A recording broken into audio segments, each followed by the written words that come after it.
What it do, my MCOC crew?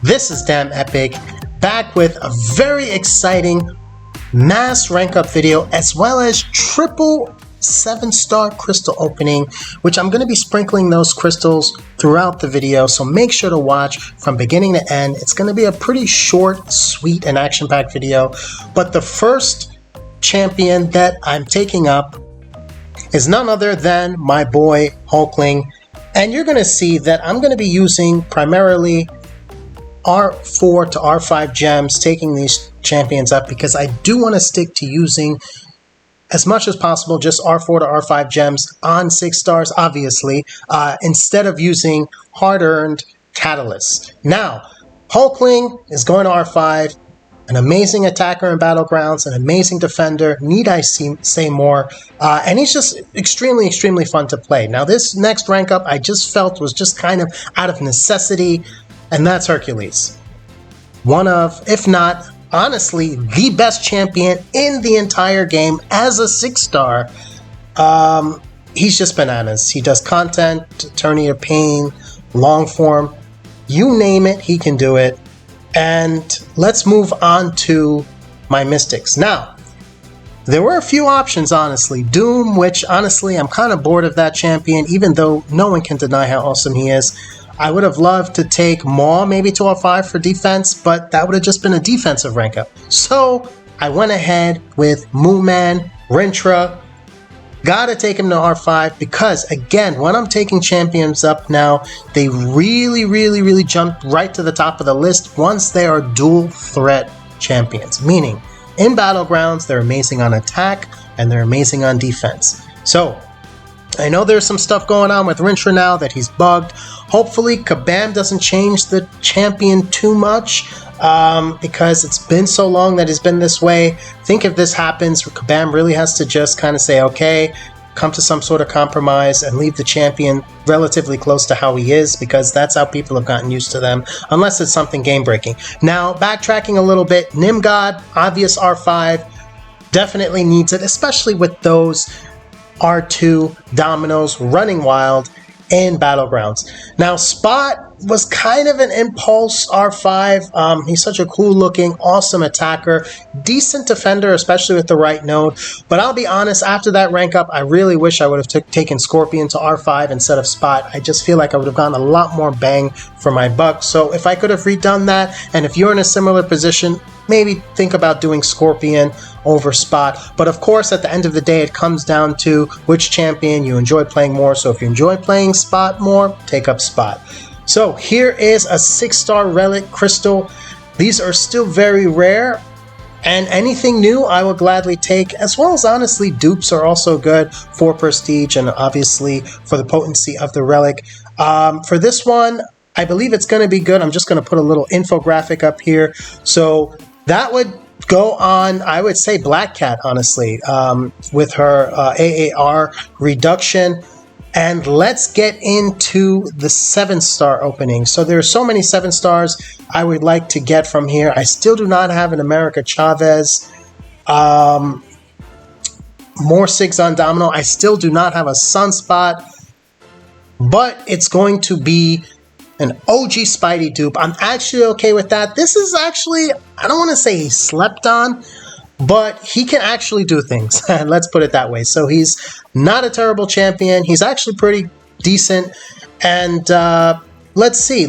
He might grow on me. I'm just including this that I took Cassie to R4. I know R4s are not a thing. I'm not going to take her to R5 simply because I'm going to use those catalysts on Jessica Jones. I mean, we invested in her, getting all those deals so we can get her as a 6-star, get her awakened, all of that stuff. She is SIG 200, obviously, which she doesn't really need for defense, but she is, as well as Atuma here, a primary defender in Battlegrounds, and you need those. You need your deck to be complete. You can't just have OP attackers. You really got to have those defenders. So Atuma is going to be great on defense and has been great, as well as I'm going to stick him on Alliance War defense as well, Max SIG.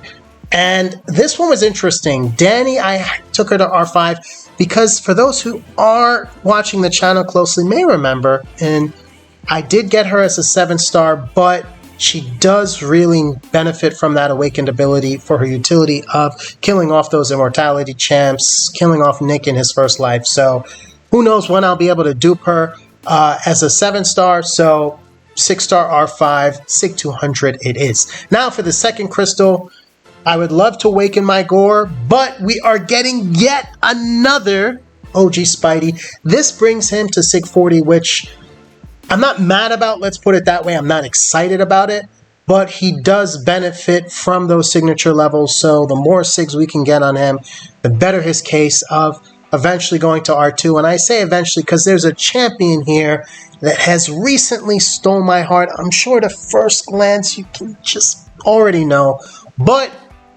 you know, he is 640. I could take him to R2 right now. I could take Joe to R2. He's an absolute beast. And at R2, you know, I do run deep wounds depending on the meta. There is Silk. And I actually have Spider-Gwen at SIG 40 also. And she's actually another decent champion. But we gotta go with Silk. I'm a huge fan of Wasp, and this champion has been just so much fun.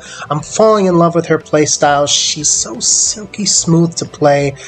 Oh man, at rank 2, she's just that much better. She doesn't need her awakening for her damage. However, for her utility, definitely needs it, and will take her to that next level. Here's a quick video in the latest meta. This is Gladiator Circuit. Took her out for a spin. I had only played her once or twice before this, and you notice I'm backing up in the beginning, and the reason is because the match right before this one, when I did go against a Rintra, this is an R5 Rintra, by the way, so tanky guy, but I got him in the corner, launched my special 2, and he went unstoppable. So that would not happen when she's awakened. She would inflict that slow. So definitely your boy is going to be going for that 7-star Silk Awakening in the Kindred Paragon Crystal opening, which should be coming to you next week. So make sure to keep an eye out for that. So in this video, I could have honestly gotten a much faster and higher score if I wasn't so concerned with triggering his unstoppable and managing those charges like I'm doing here. But she is just an absolute joy to play. Looking back, I could have done medium, light, then charged heavy, then canceled into the relic, and then launched the special 2. But again, as I said, guys, I was so eager to put out some gameplay on her, but still finished with 100% health, so that's pretty sweet. Can't wait to get her awakened. Hopefully we're able to pull that off. Now Domino goes without saying, an insane attacker and an even more insane defender. So that's self-explanatory for Battlegrounds. She's an absolute gem, a must-have at R2 if you have her awakened, and the more SIGs the better. Titania, mwah, chef's kiss. Extremely fun. She's been growing on me so much. I'm really enjoying her play style. And she can do a lot of class disadvantage fights, like Korgs if you can play her well, Atumas, if you really manage the Haymaker properly. And the last crystal of the opening is going to be, I would love a Travis, I would love a Gambit dupe, but we are getting a Rocket Raccoon. I would have actually even liked that Gamora dupe because I didn't include it in this video because I did a dedicated video on the channel just for her. I do have Gamora at R2 and she hits like an absolute truck. If you haven't seen that video, check it out. It's the 10K subs special, the one after the women of MCOC want the DEO. And this is before I awakened Shuri. I took her to R2 because she's just that good. She is awakened now, but she is my trusty Domino killer. I usually finish fights pretty quickly with 99% or better health. She's absolutely amazing. She's a tank, and she can be decent on defense if you ban the right counters, as well as if the node like Sharpened Claws or something, you're going to be inflicting bleeds through the block. Her specials aren't that easy to deck, so it can definitely trip people up. And this is actually my second R2 that I ever did. And funny enough, it was just purely a prestige play because I did get into Sig 40 pretty quickly from opening the 7-star crystals. So he jumped straight towards the top of my prestige. And he's actually been quite a treat to have because he does get banned a lot in Battlegrounds. He is a sneaky defender with the unstoppable and the power gain, so he can really trip people up. As well as he's, I don't want to say he's tanky, but at R2 levels, the guy does have a pretty decent amount of health. So yeah, that's going to be it for this one, guys. Let me know which champions have you taken to R2 lately, or are you working towards, or who did you take to 6-star rank 5 if that's what you're messing with. And leave a comment in the comment section below. I reply to every single comment, and I'll catch you in the next one. DamnEpic Out. Peace.